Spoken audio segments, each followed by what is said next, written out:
The path to inner peace. 1. There's only one way to happiness, and that is to cease worrying about the things which are beyond the power of our will. 2.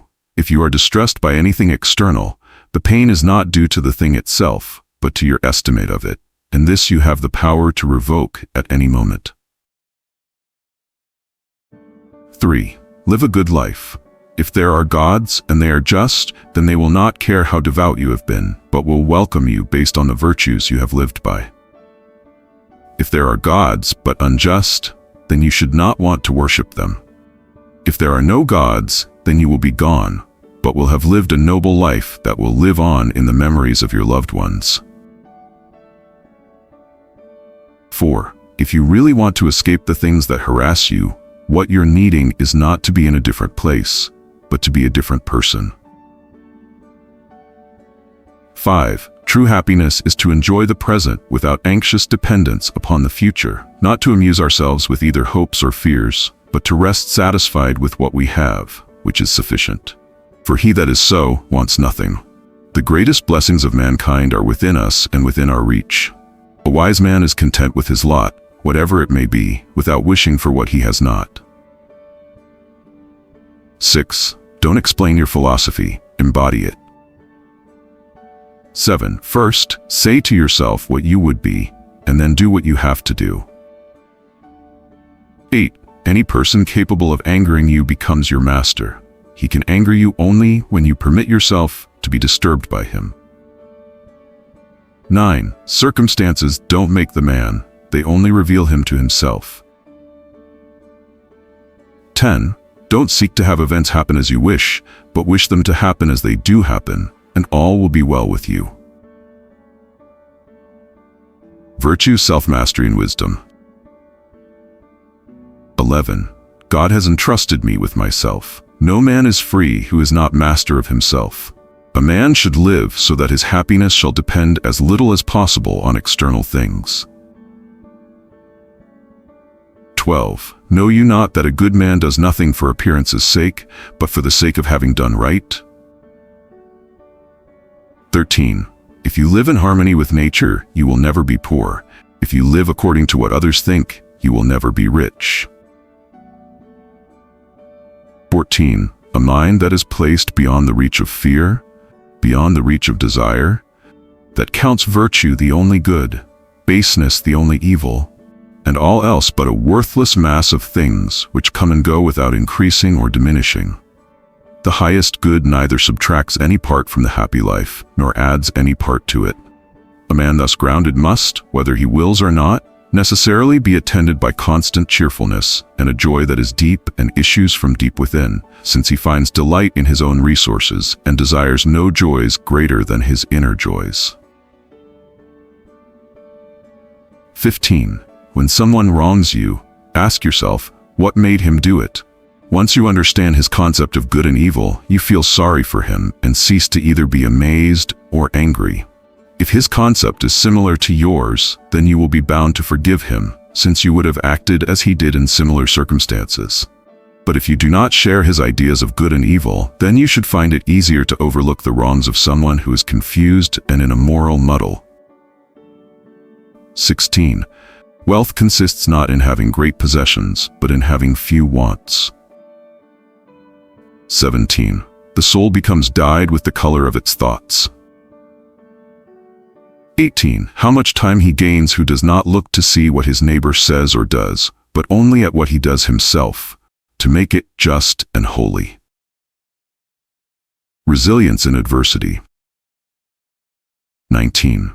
Begin each day by telling yourself, I shall be met with interference, ingratitude, insolence, disloyalty, ill will, and selfishness, all of them due to the offender's ignorance of what is good or evil.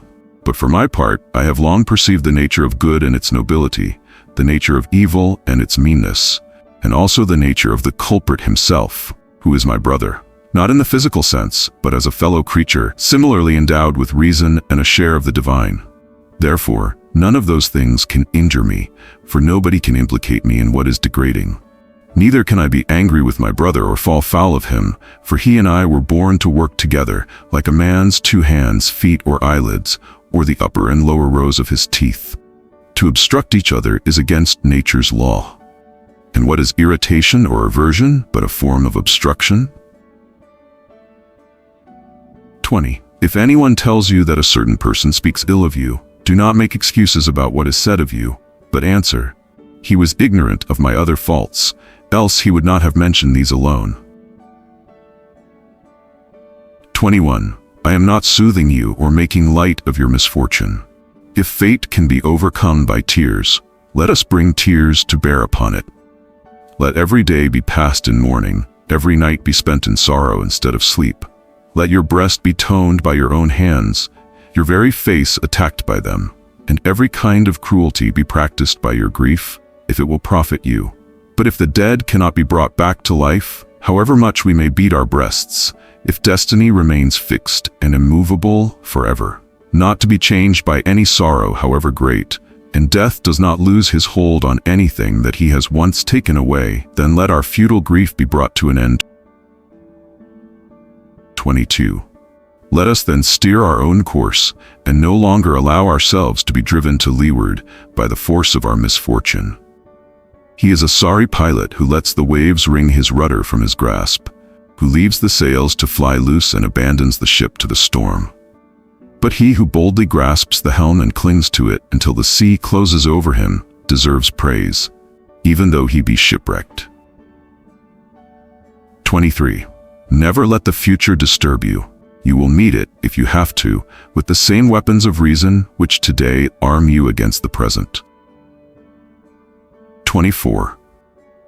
There are misfortunes which strike the sage without incapacitating him, of course, such as physical pain, infirmity, the loss of friends or children, or the catastrophes of his country when it is devastated by war. I grant that he is sensitive to these things, for we do not impute to him the hardness of rock or of iron. There is no virtue in putting up with that which one does not feel. 25.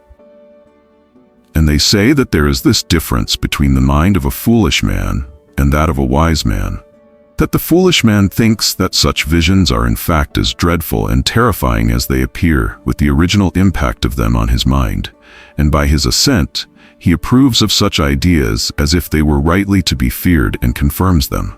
But the wise man, after being affected for a short time and slightly in his color and expression, does not assent, but retains the steadfastness and strength of the opinion which he has always had about visions of this kind, namely, that they are in no wise to be feared, but excite terror by a false appearance and vain alarms. 26. The greatest obstacle to living is expectancy, which hangs upon tomorrow and loses today. You are arranging what lies in fortune's control and abandoning what lies in yours. What are you looking at? To what goal are you straining? The whole future lies in uncertainty. Live immediately. 27. Men are disturbed not by things but by the views which they take of things. Thus, death is nothing terrible, else it would have appeared so to Socrates. But the terror consists in our notion of death, that it is terrible. When, therefore, we are hindered or disturbed or grieved, let us never impute it to others but to ourselves, that is, to our own views. It is the action of an uninstructed person to reproach others for his own misfortunes, of one entering upon instruction to reproach himself, and of one perfectly instructed to approach neither others nor himself. Time, mortality, and living fully. 28. They lose the day in expectation of the night, and the night in fear of the dawn. 29. He is a wise man who does not grieve for the things which he has not, but rejoices for those which he has. 30. All cruelty springs from weakness. 31. Nothing to my way of thinking is a better proof of a well-ordered mind than a man's ability to stop just where he is and pass some time in his own company. 32. A gift consists not in what is done or given, but in the intention of the giver or doer. 33.